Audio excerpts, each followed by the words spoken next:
Michael, welcome to the show. Thank you so much for being on. First things first, I'd love if you could introduce yourself to the audience and tell us what you're about. Thank you, Jason. It's an honor and a privilege to be here. I'm really excited that you're launching a podcast because of where I know it's going to take you. So, an honor to be one of the first guests. And the who I am in the backstory is I'm a recovering college professor. I think you know that, and that really means is I'm just not wired to live in a bureaucracy for the long term. Apparently, I'm not wired to say the word bureaucracy today either. And I sort of did that job for a decade, had a great run, built a couple nationally recognized programs at two different universities. But, one of the things that's true in that world, like in many others, is the better you are at what you do best, the less of it you get to do because you move up the chain and you start doing more, leadership and management and stuff. And I reached this point where I just was really missing the impact I felt I was having. So I left that world and went into full-time speaking, coaching, and consulting. So I had started my consulting practice the same day I was hired at the University of Illinois, and I'm now 35 years into that. So for the last 35 years, I've done full time or part time for the first 10, full time for the last 25, speaking, coaching, and consulting. And today, I work with people like you, people who have a gift and a message that they're seeking to use to help others and impact the world and create movements with, and I help them discover and unlock that message. That's great, Michael. Thank you. We'll be hearing a lot more about that throughout our time together today. One of the things I like to do with some of my guests is talk a little bit about how we know each other, like how we met, and then also what are our first impressions of each other. So I guess I'll share how you and I met, and then we can trade off first impressions. I think you've given me the information about me. I don't know that I've ever given you the information about you, so this should be a fun little exercise for you. Find out something. Absolutely. So we met through Heroic Public Speaking, which is what I believe to be the best public speaking program on the planet. You can express your opinion on that a little bit later, and I think I probably know your opinion already. So we were in a cohort of, I believe, about 55 people. I was one of the people in the room who was not a professional speaker. And so I guess I'll start with my impression of you. I believe when I was introduced to you, you were introduced to me as a coach and a professional speaker. You've been speaking for, like you said, for decades, and we're going to hear more about that today. So my first impression of you was that this is a sharp-dressed guy. He's got it together. He's out doing the public professional speaking work, and he's here to hone in on a craft that he's already, if he hasn't mastered, he's probably darn close. He's got, thousands of hours on the stage and all those things. So for me, there was a bit of comparison between myself and you because I came in at kind of the opposite side. Came into that program, never delivering a speech for money in my life, working in corporate America, doing a lot of speaking, but on behalf of other companies. So I was there to learn to enhance that skill, and quite honestly, that's all I knew I wanted out of it. And I think my impression of you is that here's a guy who knows why he's here and knows what he's doing. And I believe at the time you were also a fellow, which means it was your second time through the program, so you were an old hat within pro public speaking. So I know I haven't shared that with you before, but that was my first impression of you. How about what did you think of me? I like that, by the way. Thank you. You're welcome. It's an interesting thing, right? Because you're as you said, I'd been through the program before, so sitting in a different perspective in the program, you're looking at people differently, and you're wondering, not in a comparison way, but in a who's got what potential, because that's kind of our role in the role that we play as fellows in the program. Looking out for the really superstars and, how can we help them, as well as how can we help the ones that aren't, that need more help. But, my impression of you, and I've shared this with you, is you were incredibly intense. And I love intensity because I know how valuable it is and the passion's there, but I couldn't figure out the doorway in. And, when I see that, and I can't do that, I sort of have these three things that go through my head. One, is this a person who is so confident they don't need any help, and the best thing to do is let them have their birth as they walk past, and if they want help, they'll let you know? Or are they at the other side where they really would like help, but they don't know how to ask, and their success in other areas of life makes it hard for them to ask? Or are they somewhere in the middle? And I really didn't have a judgment of that because, frankly, my first exposure to you was, I had that little breakfast club that we met at Starbucks every morning. Mm-hmm. And you and your roommate would pop in, grab your coffee, stick your head in, say hello, and then disappear in less than a minute or two and get on your walk to get to the the facility. So Yeah. really a chance to connect. And then, we finally started to connect in various ways. And I think it was probably almost the last session before we really had a good conversation. I realized, no, this guy's in that first category. He's got talent. He's here to absorb and learn and see where he's going. And he's been doing that because of the things I picked up. So that's how I Yeah. walked away. And, impressed the entire time, but I'm the guy who will sort of lay back and wait and let people come to me. Hmm. I've found that to be something that works for me, Jason.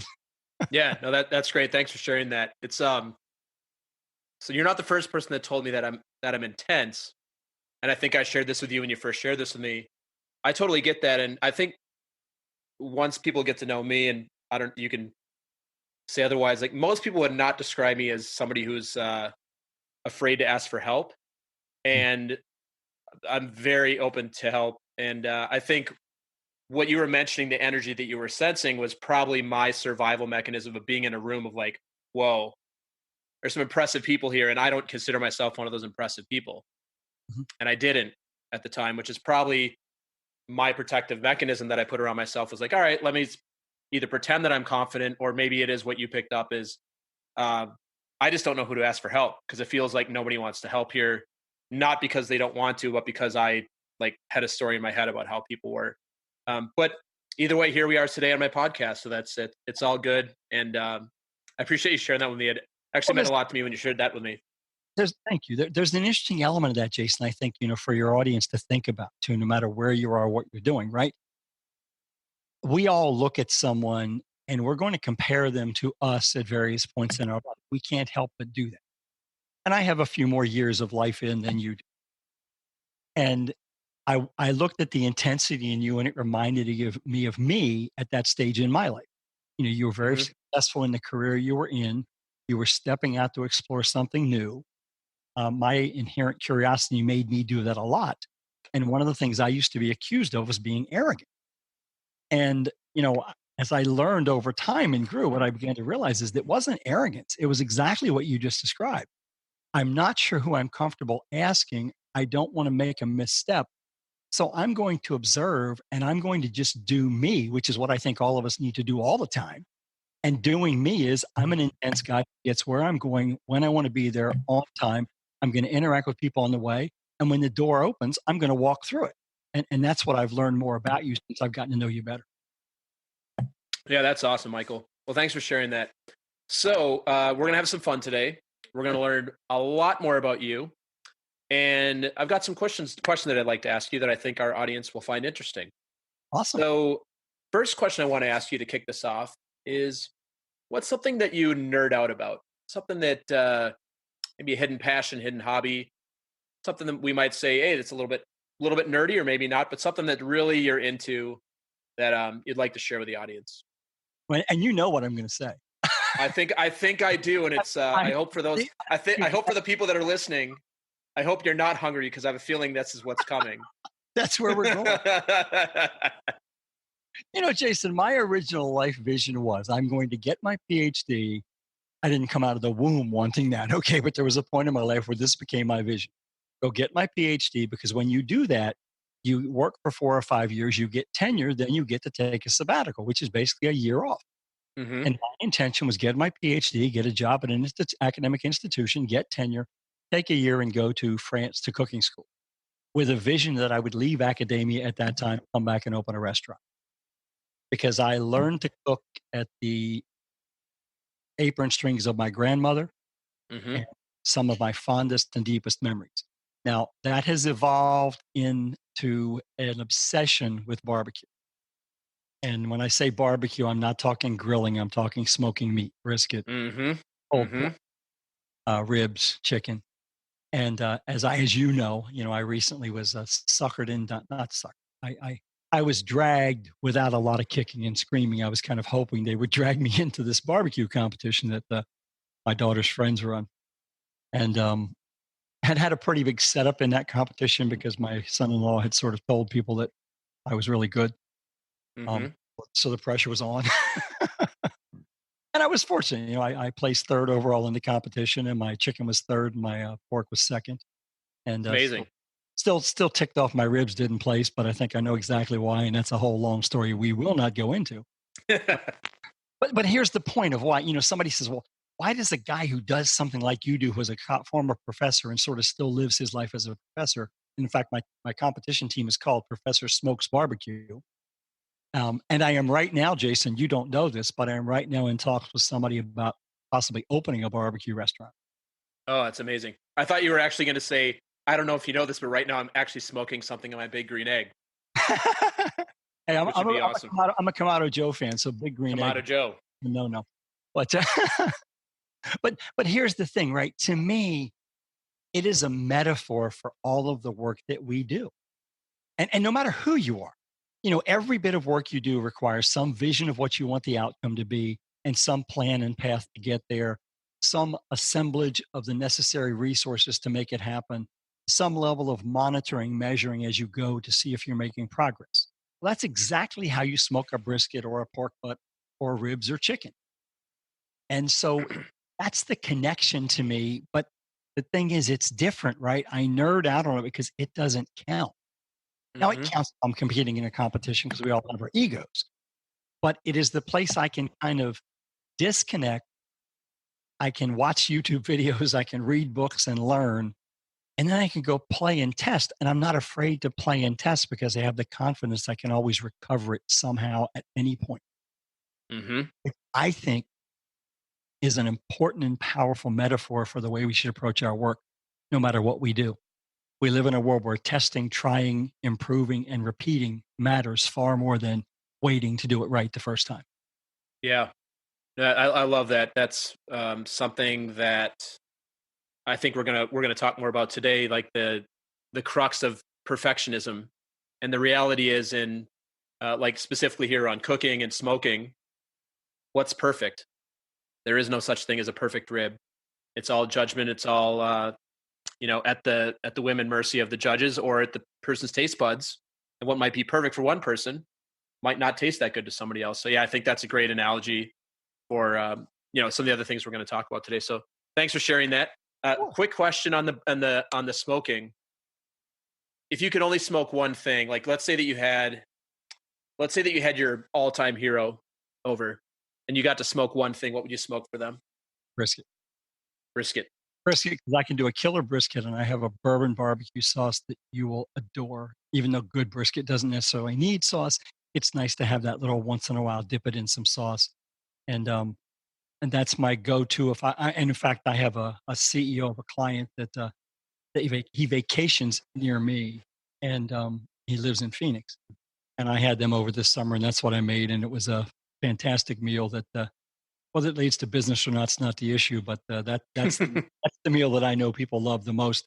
Now, if kids are involved, we're going a different route. But brisket, if it's an adult meal, Yeah. with some So bourbon, well, brisket and bourbon just go together. yeah. So what you're saying is maybe sometime in the future we may see Professor Smoke's bourbon barbecue sauce in the shelves. I'm working on it. And then here's the lesson to that, right? I have had to stop experimenting and start writing it down as I go, so I can. Hmm. So yes, and it's probably going to be Professor Smoke's bourbon cherry chipotle barbecue sauce because that's the path that this sauce kind of takes. Wow, that sounds amazing. Well, I'm looking forward to trying that sometime soon. We'll Thanks for make sharing all that. that happen, man. We'll make that happen. Yeah. So next question for you, and this is a little bit different, but I give you 5 minutes, and in 5 minutes you get to give a speech to the world. You think of this as like your State of the Union. It's like you get to speak to the whole world, and you are a speaker, so you may have already done this. Probably not to the whole world, but you've maybe done a 5 minute speech before, and you could deliver any message to the world. What would you actually give? What would you give your speech on, and why? It would be, and this won't surprise you at all. It would be on the fact that whatever happened to you matters only to the degree that it taught you something. Oh, I That love that. that in fact everything that happens to us on our journey, and I don't care however you want to believe it happens. If you want to believe it's chance, believe it's chance. If you want to believe it's divine intervention, believe that. If you want to believe it's the universe delivering or God or however you doesn't matter. Our journey has moments that teach us. Sometimes they're painful and we learn from the pain. Sometimes they're positive, we learn from the positive.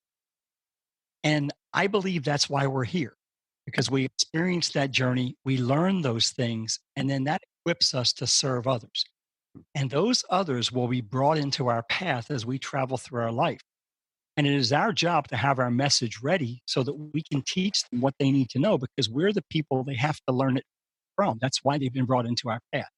Now, Hmm. that might be a little metaphysical or whatever, but it's the way I see the world. And I have seen it occur so many times, I'm convinced it's true.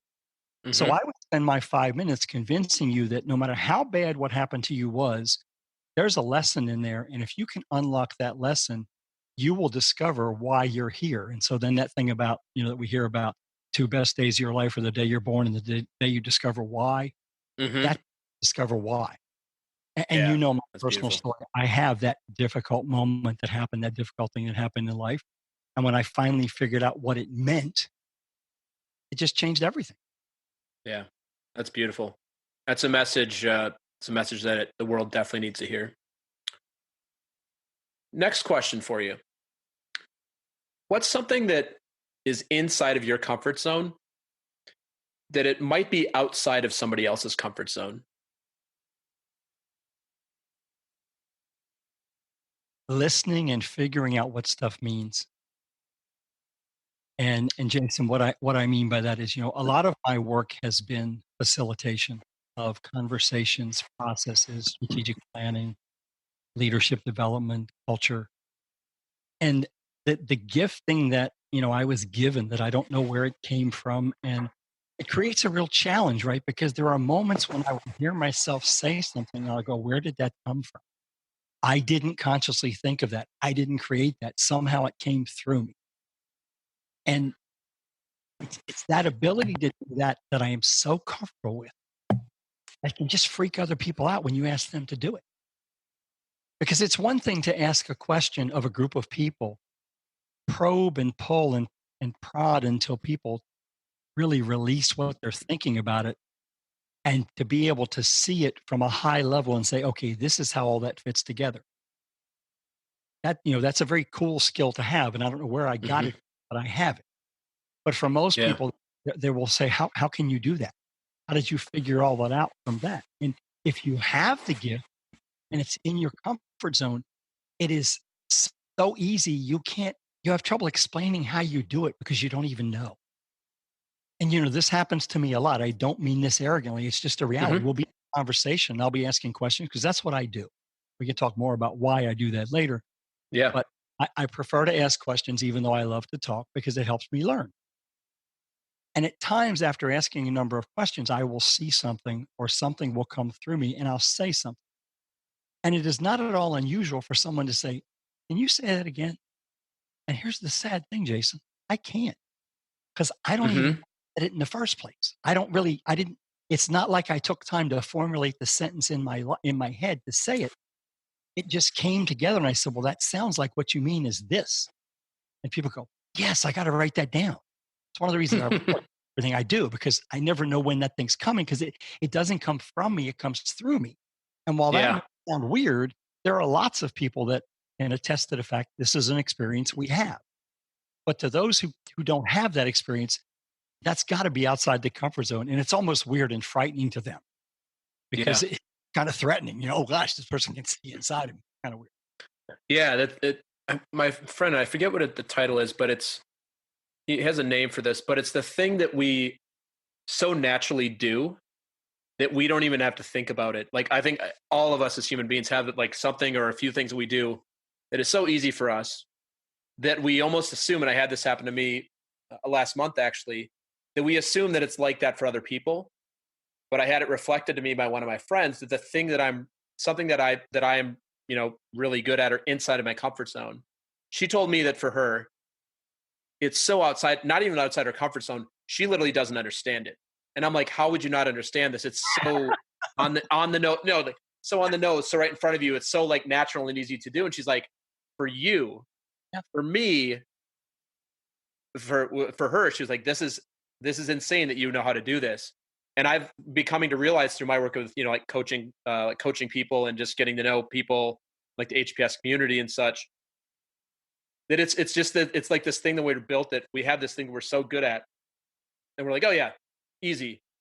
No, that might be the thing that's the hardest thing for somebody else. So I think for you, that's one, my experience with you is that you do see a lot, you ask a lot of good questions, and you have a lot of things that come out because I think you're pretty extroverted. So you're doing a lot of processing on the fly. And I know other people in my sphere of influence that are quite the opposite. Like they may be able to see a lot, but then they have to formulate that response for 10 seconds, minute, or maybe they have to write it down, or maybe they have to tell you the next day. They're just not ready to have it delivered through them in that moment, and that's something you're naturally very you have an amazing skill of being able to deliver that in the moment, like you just said. So thank you for sharing that. And Jason, when you say that, it's interesting because I realized something. The gift is not what I described. The gift, the comfort zone is I am very comfortable verbally processing ideas. I have no concern about whether somebody's going to judge it right or wrong because I'm still thinking through it. And when you meet people who can't do that, it freaks them out that you just talked and then all of a sudden you said, oh, well, it really means this, doesn't it? And they went, holy cow, that is what it means because they can't do that kind of processing. And that's, Yeah. I enjoy having that gift. And sometimes there's times I wish somebody else had it. That's great. because the reality is the other thing, there's a downside, right? There's a downside to any massive gifting we have. We're in the jar. So we can do it for everybody else, but we can't do it for ourselves because there's that That's right.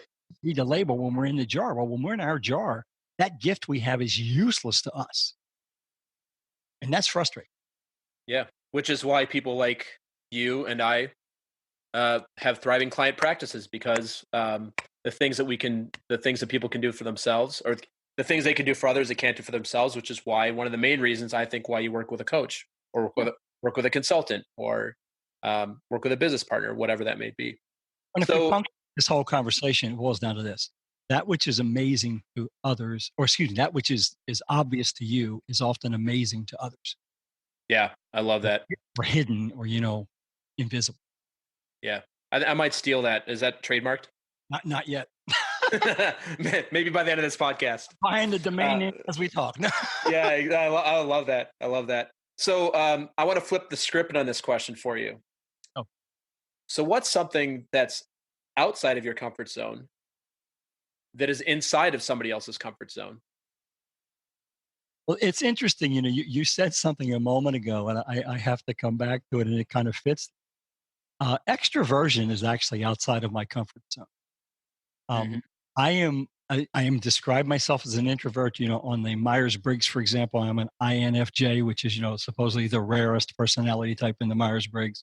Mhm. And I'm the introvert who needs to recover. I can go all out, and I don't want to say I can convince in the sense that I'm trying to convince you, but my behavior will convince you I'm an extrovert. What I am is an interested introvert. And I'm going to seem like an extrovert to people because I'm asking questions. And when a door gets opened where I can reveal something, I'm going to reveal it because I can't not do that. We just talked about it. Yeah. But at the same time, my introversion is at sometimes going, okay, it's time for me to leave where I am. I can't stay here. And I know there are other people who thrive on being there and keeping the party going and so forth. And even if I'm the guy who is the last to leave, if I'm the guy who's the last to leave the party, here's what I will tell you: you have observed. I have disappeared into a corner at some point and gotten into a real good intimate conversation with someone. I'm Mm. not the guy who's dancing on the table. The guy dancing on the table I've may danced on be table, me. but that's a separate conversation. And I'll let you do that because I know you do. Yeah, yeah, yeah.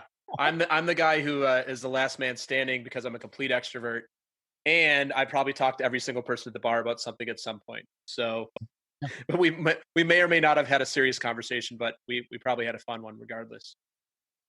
And say, here's an example, right? We were at HBS. I'm a teaching fellow, as you know, there now. Hmm. I Yep. was at the last grad, and 6 of us decided to go to the Salt House. Hmm. Well, you know how that can happen at HBS. 6 suddenly turned into 18, Yep. and my introversion had to retreat. Mm.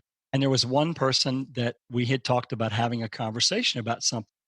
So when I started to feel that, I looked across the table at her and I said, and I sort of waved at her, and we went over, the little two top table that's behind that six top that's upstairs in the front window. Yeah. We Yep. little table and had a conversation. I was able to do my introvert recovery thing and then go back. But those other people who were there, most of them were in the extrovert mode and they were very happy to be there deeply engaged in a big conversation. And I just had to get away. So Yeah. so that's the, it's outside of my comfort zone to be in that situation for too long. Whereas I know it's very much inside some other people. Yeah. Yep. Well, thanks for sharing both of those. That's both very fascinating. So the next thing I want to ask you about is, what are you passionate about? So I know you're obviously passionate about smoking meat. You're passionate about the work you do. Yeah. What else are you what are you most passionate about, or what are you passionate about? Jason, for me, passion is really about one thing. It's about human potential. I mean, as long as I can remember, and I mean this from elementary school days, I have wanted to see people live up to what they're capable of living up to. And I don't know where it came from. It's just been a part of me. If I watched a kid trying to do something, on the monkey bars, even though I was not athletic and still am not, I would try to push them to keep trying until they got as much as they could get of what they were trying to do. I'm just wired that way. And even the introvert I was then, I was still kind of born to teach, so I'd Hmm. observe, I'd ask questions. I'd learn. It's like, oh, okay. So the way you actually do that is you put your hands this way instead of that way. And so nothing fulfills me more than seeing a person begin to step into who they were made to be. And, that's one of the reasons I love the heroic public speaking community that we're both involved with, is because that's part of what people come there and do. They step into who they really were born to be. Yeah. And, that's true at every level of life. The reason I became a college professor was exactly that. I loved the research. I was good at it. It fed my introversion.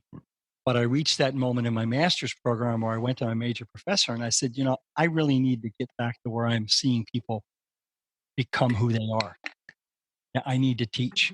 And that's why I went and got a PhD and went into that line because, there was nothing more powerful to me than when my new advisees would walk in the door and they'd have all the excuses already in their head of why they were going to not succeed. And I Yeah. was able to sort of ask enough questions until I could get them to talk about the times when they did succeed and help them begin to see that they can succeed here too, and then to watch them. So that's what I've Yeah. done. Corporate work, it's what I do in my one-on-one counseling, coaching, consulting, in my mastermind groups I lead. It's all about human potential and living up to whatever you're capable of doing. And when you get to the level that's the best you can do today, how do we raise the bar and push you to the next level? Yeah. I want to ask you a follow up about that. It's something when you were speaking, this just hit me. How do you feel when you see somebody not living up to their potential? Maybe it's a coaching client, maybe it's one of your corporate clients where you have an amazing session or a group of sessions or, like a whole engagement. And then at the end of it, you see something for them and they, for whatever reason, it just doesn't come to fruition. How do you feel about that? And what's your reaction to that? There's only one word. It's anger. I You get mean, angry. I'm not it, surprised. it's like my friend Mike Kim has his three personal branding questions. What pisses you off? What breaks your heart? What's the problem you're trying to solve? Yep. And what pisses me off is to see people who know better fall back into old patterns that they know didn't work. It's, Les Brown used to tell this story. You know who Les Brown was, the motivational I do. speaker? Yep.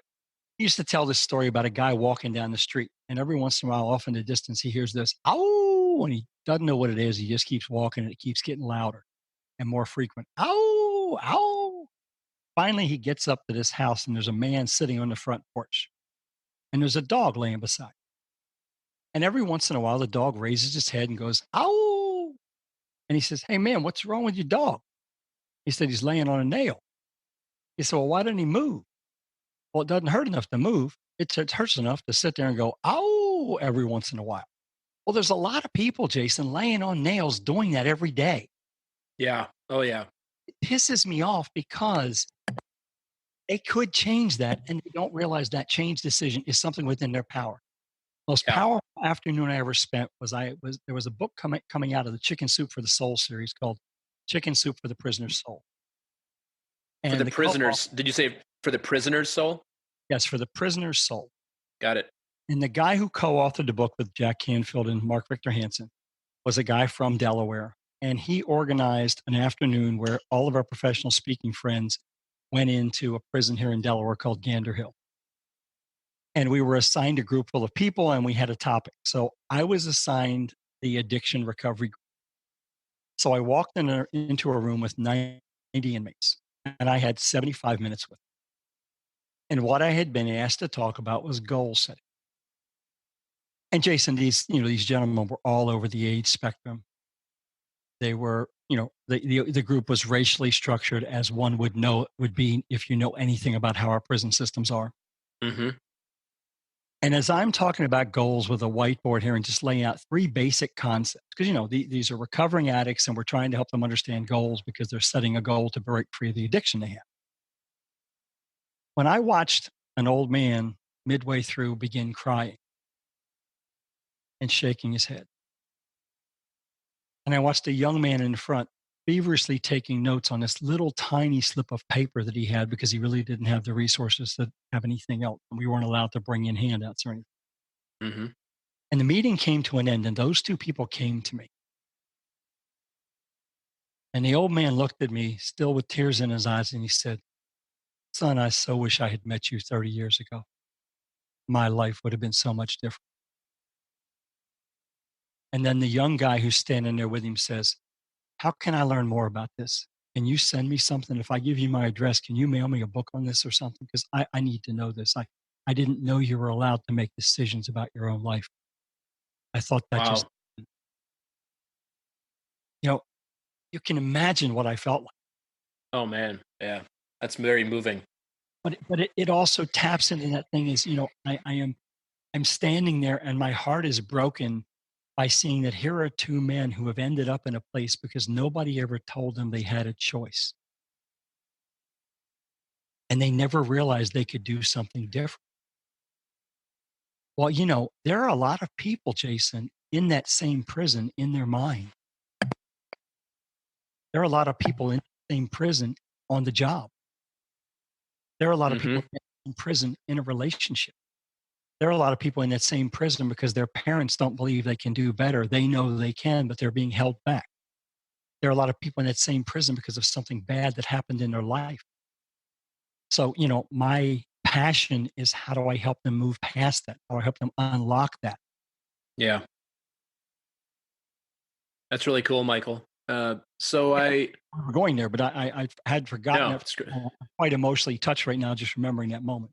Yeah, no, that's amazing. I a few years ago, my wife and I and some of our coworkers, we ran there's a really amazing nonprofit called Citizen Schools, and they partner up with large corporations and teach after school programs. And we actually taught a Shark Tank at a school in the Bronx, Oh, and for seventh and eighth graders. So they actually competed as teams. They came up with an idea, did the design, and then they got to pitch in front of an audience of tech entrepreneurs and such their ideas. And I remember as well, uh, some of the kids there were there because they got the free snacks, of course. yeah, yeah. There was a few kids there that told us afterwards that they felt like this was a moment in their life where they believed that they had a choice and that somebody believed in them. And because they weren't getting that at home, they were, in with their classmates, where their classmates weren't, their friends maybe weren't on the right path, but they Mhm. had an aspiration to do something, but they felt like they didn't have a choice. And allowing them to just see that there is another possibility than what's just what you believe to be your possibility can be so powerful. And I say that for everybody listening, that you never know when you might be that person. So like you didn't know walking into that prison, like you knew you walked into that prison that you wanted to make an impact on those people's lives. But you didn't know that there was that specific the younger inmate that you were talking about, that perhaps you changed his life, Mhm. and you didn't know that. And so I say all that for everybody listening, that when we're interacting with people, no matter where we are, to be thinking about like, this can be the day. This can be the day when I can create that impact for somebody. This can be the day that I can actually change somebody's trajectory. And being like, what does that mean to you, and how do you interact with people when you have that mindset? What does that look like? Well, and Jason, I got very emotional hearing your story as well, Michael. That was such a beautiful story. it's that callback, Jason, to what I was talking about earlier, right? You know, that person is going to cross your path. And I think sometimes we hold back too much thinking we have to have the messaging perfect or we have to know how to say it or we have to know how to touch and change hundreds of lives. Here's the thing. If you've got something that pisses you off, that breaks your heart, and you know there's a problem you can help that people solve so they escape whatever that is, then you have an obligation to share it, even if it only helps one. Because that one may help another, and that one may help another, and that one will help another.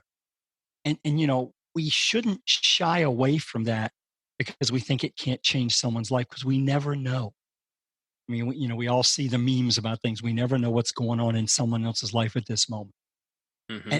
And here's the beauty of this, right? It happens in a nanosecond in a statement that comes out of your mouth you didn't even plan or think about, but that happens to hit that person at a moment when they're receptive to it. It's a little bit like marketing, right? We can market till we're blue in the face, to use an old hackneyed phrase, and nobody ever listens. And then we can say the same message tomorrow and 10 people listen. Well, we find out what's the difference. The difference is something happened last night in the lives of each of those 10 people that made them need the solution we've been talking about in our marketing work. And the mistake we make in business, obviously, was we only say it once and think they all got it the first time. You know, you don't get excited about the mattress commercials until your bed's broke, you know? That's very true. And if the commercial wasn't continuing, you wouldn't know what you wanted in terms of a bed, and that's an odd way to go, but you get the message. Yeah. Yeah. That's really amazing. Thanks for sharing that, Michael. Um, we've been alluding to this the whole time, and you've been sprinkling this throughout. Love to hear a little bit more about your general philosophy of life. Like, what's the yeah, just that. What's your philosophy on life?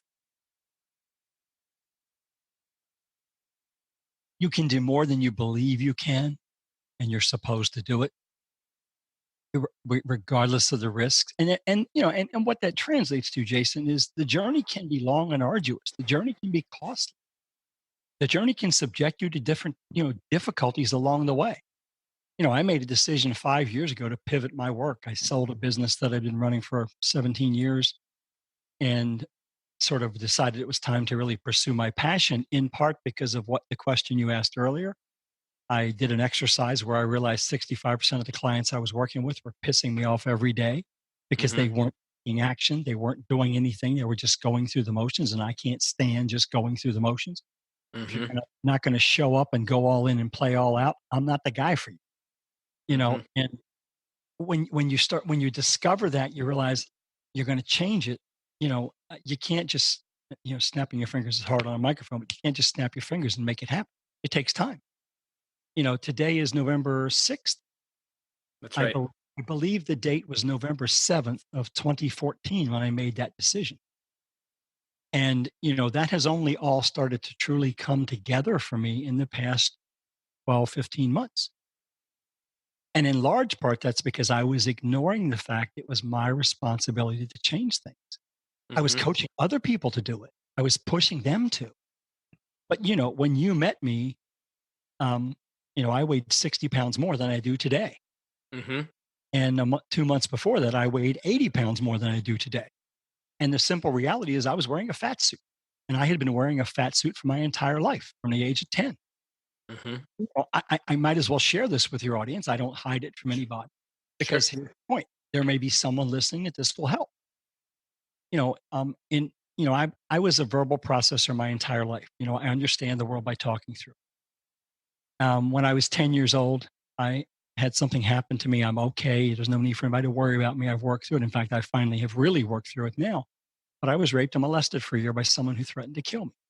Hmm. Now, if you understand the world by talking through things, and someone tells you they'll kill you if you talk about the very thing that is hurting you the most at that moment, you shut down. And the truth is, I shut down for years. It took me until I was in my mid 20s to get comfortable stepping to the front of the room to speak, despite the fact that's all I wanted to do. In Hmm. my mid 30s, when I'm riding a career high, suddenly I start experiencing depression. And I don't know why, because I have blocked these memories out. And I have the afternoon, Jason, where I'm sitting in a counselor's office after I finally decided I needed help. And I've been there for 13 consecutive weeks, Jason. The 14th week, I walk in and he asked me a question. I look at him. I said, "Not today." I said, "I've answered enough questions. Aren't you going to tell me something? How can't you Yeah. figure anything?" I said, "I've told you my entire life story." He looked at me and he nodded his head and he said, "Yeah, I know." He said, "And I probably should have." He said, "But there's a problem. Something's missing." I said, "What do you mean?" He said, "Well, have you told me everything?" I said, "Dude, there's nothing you haven't heard that I can think of. Why are you asking?" He said, "Because everything about what you're saying shapes up like the victim mentality. And you've never ever mentioned being a victim." And Jason, the minute he said that, literally, it was as though he pushed a VCR button in my head and I saw a video play of the worst case of the abuse that happened. Yeah. And I sat there on the couch and cried for 3 solid hours because every bit of it came rushing back and came through my brain. Now, I did a bit to work on it then, but when I thought I was getting better, I walked away. And what I did is what I had done in the first place. I put on the mask and the suit. I started Hmm. pretending to be who I thought I was going to be, the person who couldn't and wouldn't talk about it and didn't have to because I'd been very successful in my life since by not talking about it. So I wasn't going to start now. And the reality is, what was getting me through was medicating myself with sugar. Now, sugar sometimes was in the form of alcohol, Hmm. but it was also in the form of an awful lot of cupcakes. But we don't pay all that. But little Debbie wouldn't exist if it hadn't been for me, brother. Uh, Yeah. and you know, so I put the mask and the suit back on, right? And I went back to working and doing things and sort of ignoring all of it. And then I had the day when my father died, and suddenly I was my mother and father are both gone, and I was sort of in. I mean, I was married and happily married, but as I was processing all of that, I realized you never dealt with what happened to you. You just kept ignoring it, and now that you've had this other big emotional hammer drop, and now that the people you should have told are both not here, you have to deal with this. Hmm. And that's when I launched on the journey. Now, it took time there, right? So we loop back to my point about how things take time. My father passed away in November rather of 2011. It wasn't until 2017 that I finally realized what that path needed to look like. And that's what led me to HPS because Hmm. I had to decide if I was going to tell that story I just told your audience. Yeah.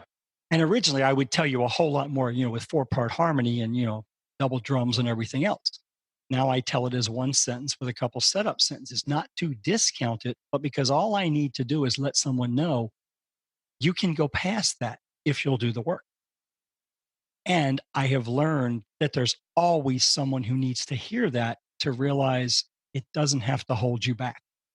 It doesn't have to be in your way. And so, in philosophy of life, it really sort of loops back to what is that stuff you learn? Because my fundamental philosophy is if I learn it, there's someone who needs to learn it and they need to learn it from me. And it's my job to present it to them. Whether it's how to move through something difficult, whether it's how to create a vision and speak it into existence, whether it's how to live up to your potential. But that's why I'm here. The reason I was wired as a verbal processor is to use my voice to help other people. And my philosophy of life is find as many moments as I can where I can speak into someone else's life and help them move past whatever obstacle is currently there and remind them or perhaps inform them for the first time that they're in control of their mind. Their mind is not in control of them. Yeah. And they can choose to think differently and that they have to do that as step. Yeah. Yeah. Well, thank you for sharing that. Um, Got a little intense there. Sorry.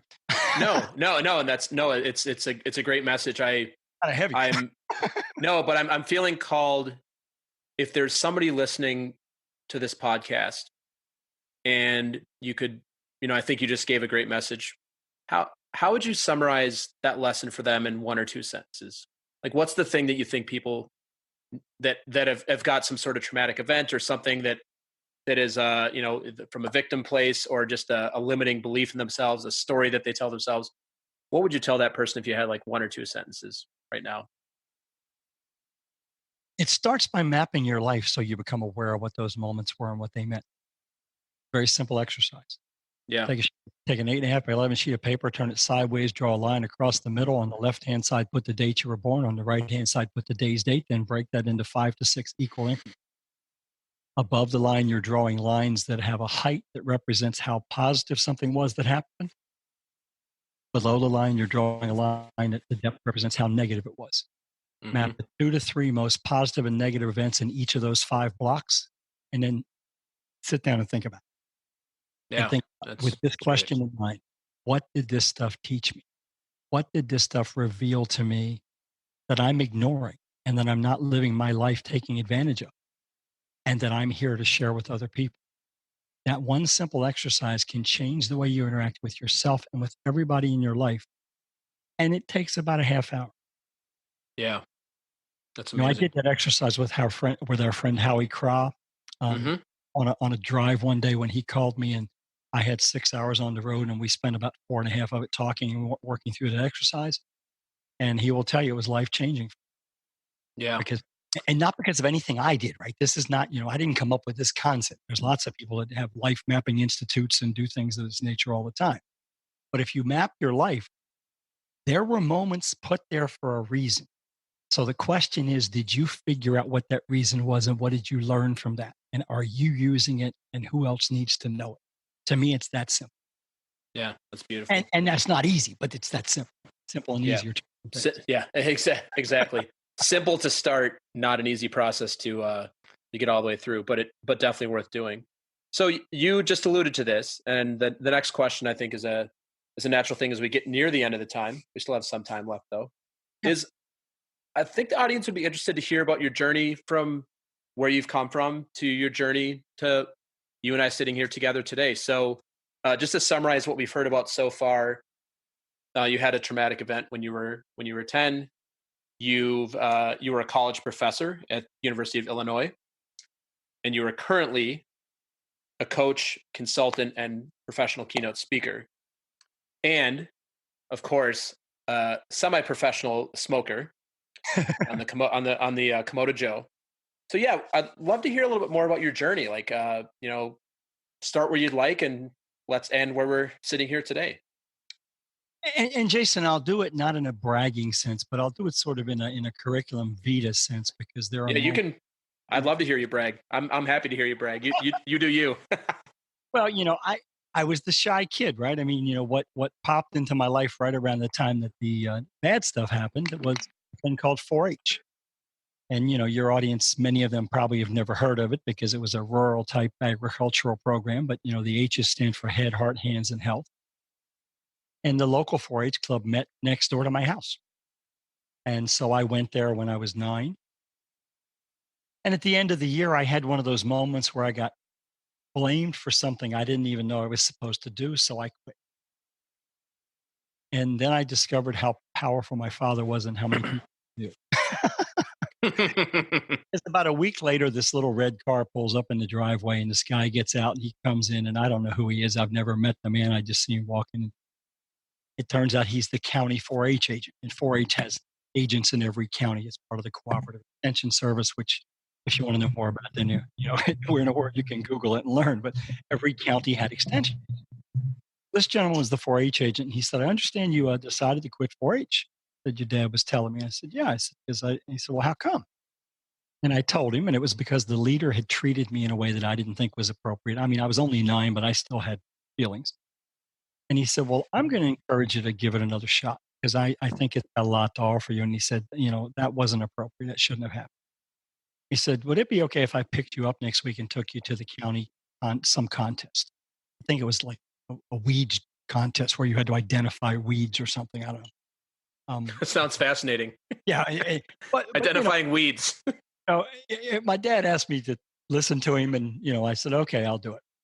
So I went. Well, without telling you the 4-part harmony story of that, that changed my life because it took me out of my home area. I was a fat kid, Jason. I was medicating myself with sugar. I was chosen for every pickup team in my life as the last person chosen with the following lovely words: "We'll take fat boy." and living in your own, and I would ride the bus to school every day, where every Monday I would get beat up on the bus. And the reason I get beat up on the bus every Monday is my dad was a cop. And every Saturday night he would be called because we lived closest to this family, where every Saturday night the husband would get drunk and start beating the wife. And when she called the police, they called the closest officer to go deal with it. Mm. So I'd get on the bus Monday morning with the two sons who would beat the snot out. And all of that made 4-H incredibly appealing. Why? Because it had a lot of stuff at the county level. So I was able to sort of get out of the local world that I lived in every day. Hmm. It just opened doors for me, and it challenged me and it pushed me. And suddenly I was part of something bigger than me. So that was a really powerful thing in my life. Now, another powerful thing happened right around that same time, which is what led to my being a professional speaker. We had a speaker come into our elementary school named John Jimenez. And John was a recovering heroin addict from the Bronx, actually, Bronx or Brooklyn. And he moved to, ultimately ended up in Norfolk, Virginia, and started a huge church. But he told these vivid stories of his journey into heroin addiction and then out and then falling back. And Jason, I was the ADHD kid. I sat there, not able to pay attention most of the time. And all of a sudden, I found myself with my elbows on my knees, riveted as he told these stories. Hmm. That's right around the time when the bad things were happening to me, and story became my path through. So I began reading voraciously. I had this little thing called the Bookmobile, which was a Winnebago library on wheels that would come to the corner just down from where we lived every Hmm. two.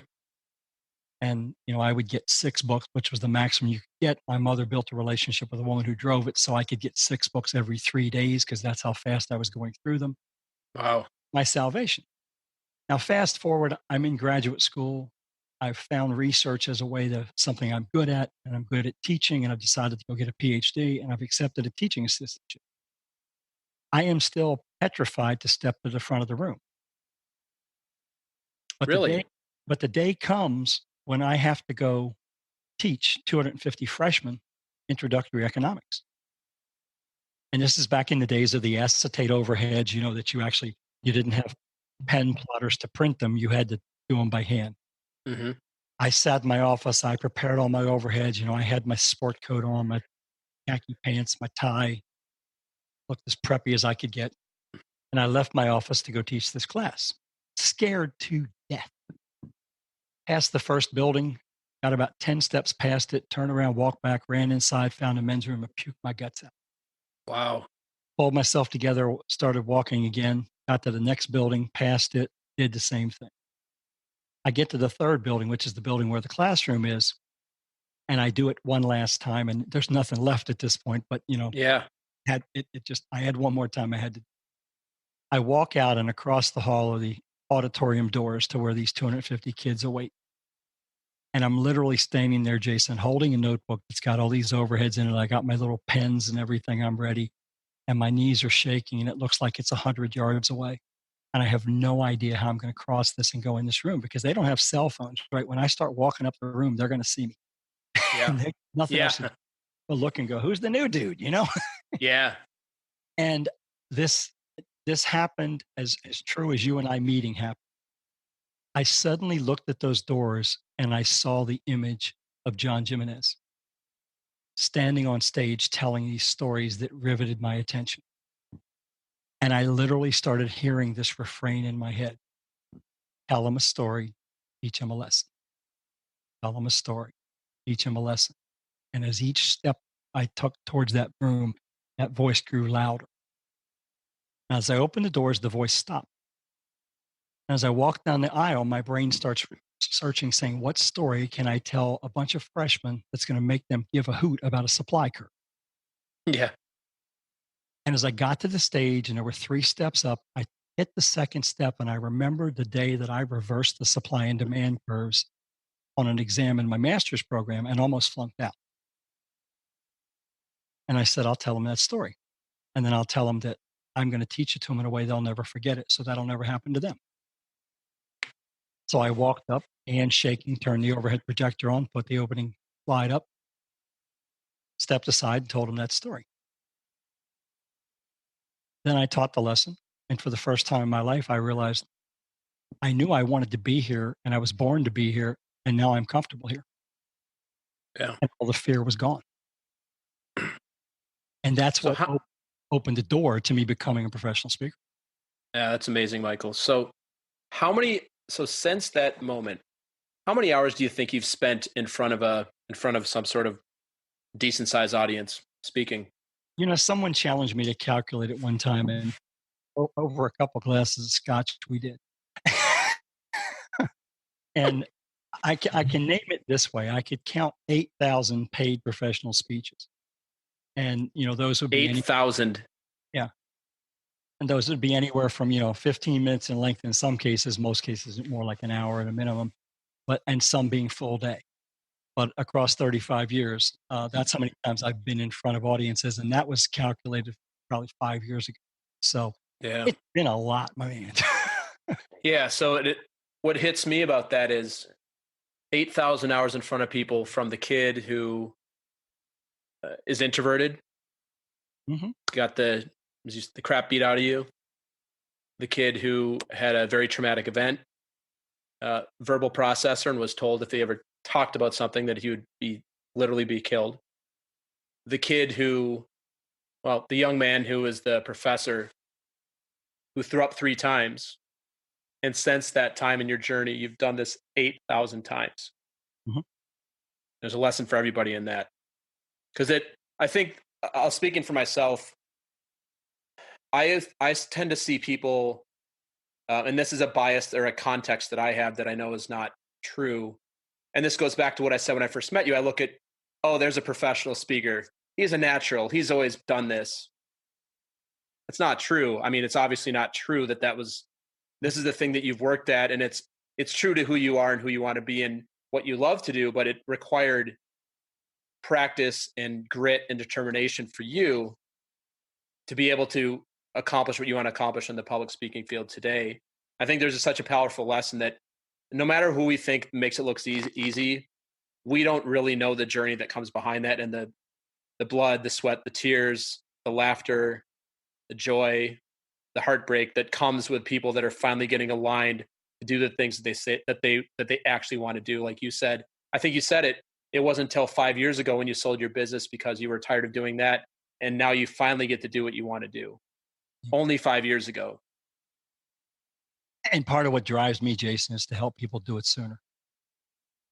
You Yeah. know, and it's not that the ride was bad. Okay, I don't want anybody to misread what I'm saying. I was very blessed and very fortunate to be able to do what I've done. But when I was challenged by Michael Bungay Stanier, who delivered a keynote speech where he talked about what's in his book, Do More Great Work, and Hmm. I identified that there's good work, bad work, and great work, that bad work is wombat, a waste of money, bandwidth, and time. Good I like that. good work is your job description. You're good at it. If you don't do it, it doesn't get done. But great work is the life altering work you're here to do. And then he asked us to complete a pie chart and label our work. And I labeled 65% bad and 5% great and the rest good. And I said, this isn't acceptable. Yeah. I'm not going to keep doing this.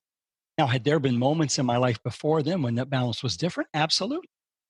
But I had let it slip, and I had let it slip because I was being lazy. I had let it slip because I wasn't pushing myself. I had let it slip because I had some voices in my head that still thought I wasn't good enough and that I had to live up and chase accolades because I didn't deserve any better because of what happened to me. Hmm. You know, and that's just BS. It's the head trash that needs to be taken out every day, sometimes multiple times a day, Yeah. because none of what happened to you defines you today. And I know I sound like every motivational speaker on the planet, but it's the truth. And there is that thing inside of every one of us we know we have to do. And you got to have the guts to step out and do it. Because if you don't, then there are going to be people who don't get what they need because when they cross your path, you're not there to give it. Yeah. And Yeah. and that just sort of summarizes everything we've talked about today to me because there's no magic in how many times you get in the front of the room. You just keep swinging. And obviously the academic world served me well. And I do count all of my teaching of students as that because I was being paid to Hmm. do that. I used to teach Sure. 7 classes a semester. And you teach 7 classes a semester, you're in the front of the room a lot. And you also fail a lot in front of an audience that's pretty tough. Yeah. And you kind of got to get good or get out, or just accept the fact that they're going to talk about how lousy you are. And I couldn't accept that. so And now, I'm going to get better. and now there's all sorts of websites that you can go on and say and rate your professors. Yeah. So now it's even harder for people in academia, because as a student, you can go on and say, hey, like Dr. Michael Hudson, his class is amazing, or this class down the hallway is boring. And you can see that before you even step into the room. If you boil it all down, Jason, I want one thing for your audience. I want them to be ready when their moment arrives. Because you don't know when the moment's going to arrive. The whole thing that launched my business that I ran for 17 years and then sold was the fact that I was a breakout speaker in a room that was the room right next to where the keynote had been given. Mm-hmm. The keynote speaker missed the mark. She just missed the mark with this audience. And she was in this large room with a breakout session scheduled right after the keynote. And I was in the tiny room next to her doing another breakout, and I think there were two others. Well, I was the closest person to that room. Most of the people bailed from the room before she was even done. When I walked into the room to Ouch. sit for mine, it was full already. And as I began talking, because I was prepared, because I had done the work, all of a sudden they're bringing in more chairs and there are people standing in the hallway. Now, when a meeting planner tells her colleagues in an industry that we had to bring in extra chairs and there were people standing in the hallway to hear this presentation, it's not real hard to book the next 15 presentations in that industry. Yeah. It kind of happens and none of that has squat to do with me. It has to do with the point I make. The preparation meets the opportunity at the moment. And if you've done the preparation, you're ready.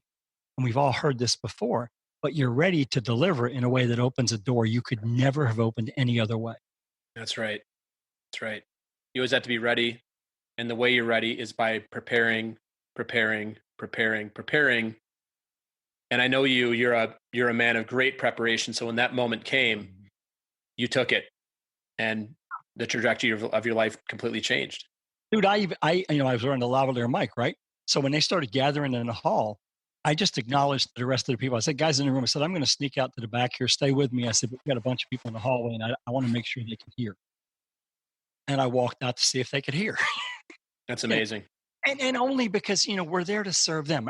Our discussion today, our objective has been one thing, right? Is to serve the people listening. That's right. Motivates them to think differently about what's possible for them so they can go make something happen that they didn't realize they could make happen. Which, by the way, Jason, is all I do in my work. I help people unlock that message, unlock that journey, identify where they've been, what does it mean, what are the lessons, and how do you create a proprietary framework around that lets you then serve the people you're here to serve. Yeah. Well, thank you, Michael. Thank you for sharing all that today. On that note, I'd love if you could share where the audience can find you. Like, where can you find out more about your work? If you've got a web presence, Facebook, Instagram, LinkedIn, Snapchat, billboard somewhere, anything you've got for us, we'd love to hear about it. Really old. You can find me on LinkedIn, Facebook, Twitter, Instagram, and it's all at Dr. Michael Hudson. Because Sure. when I got my handles, Michael Hudson was already taken because there's a bunch of us on the planet, but I used Doctor. I was able to get that one. Website's just michaelhudson.com.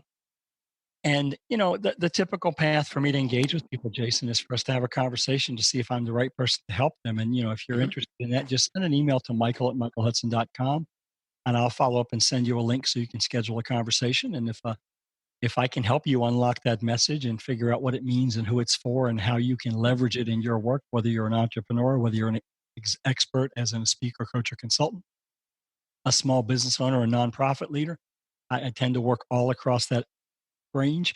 And frankly, Jason, the people I can tend to help best are people kind of where you are right now, which is sort of making a transition from where you were to where you want to be. Yeah. In part because it's the thing I've done in my life multiple times. So I seem to have some capacity to teach people how to avoid the pitfalls, overcome the obstacles. Learning curve because I had to figure it out myself. Yeah, well, that's great. And I'll be sure and include all of the places we can find you on the show notes as well. So last thing, and you've already delivered so many words of wisdom, but I always like to have I like to have my guests leave the audience with a last words of wisdom. What would you like to leave the audience with for today? Some words of wisdom you can leave us with. And Jason, I'm going to go to a specific quote, if that's an okay approach. That is. Um, it's an Abraham Lincoln quote, and I'm going to give the gist of it as opposed to the entire quote. It's quite lengthy, but he basically says that, I do the best I can every day, and I mean to keep doing so till the end. And if the end brings me out right, so be it. If it brings me out wrong, angels swearing I was right wouldn't make a difference. Mm. I think that's how we need to live. You do the best you can. You give yourself permission not to do it perfect today and to do it better tomorrow. And you don't worry about what others are saying. You don't let people pull the, you don't let people dig the thing up to look at the roots to see if the seed is germinating. You just keep pushing. You test, you tweak, you enhance, you adjust, you keep doing it over and over and over and over again. And if we could teach ourselves to do that and work incremental, and if you need a simple example of how that works, just pick up your cell phone. How many apps on your cell phone have updated this week? That's A what lot. that's what we do in the app land, right? It's what we have to do in our life. I'm going to do it a little better today than I did yesterday. And if I don't do it as well today as I did yesterday, that's fine. What did I learn that will allow me to do it a little better tomorrow? If we would just take that approach and stick to what we believe in and do what we know and stop trying to please everybody else, we're going to open the door to take that journey we've traveled, release those lessons, and serve the people we're here to serve. And we'll find out who they are by knowing they're the ones that cross our paths in need and reveal it to us in some way that we can relate to. Yeah, that's beautiful, Michael. Well, I want to thank you on behalf of myself and behalf of the amazing audience that's going to be listening to this today. Really amazing value you gave us, some information. Thank you for being vulnerable. Thank you for making me a little bit emotional. The story about the two inmates was that was something. So yeah, I just want to thank you again for being on the podcast today, and look forward to speaking to you soon. My privilege, man. Thank you very, very much. Thanks, Michael.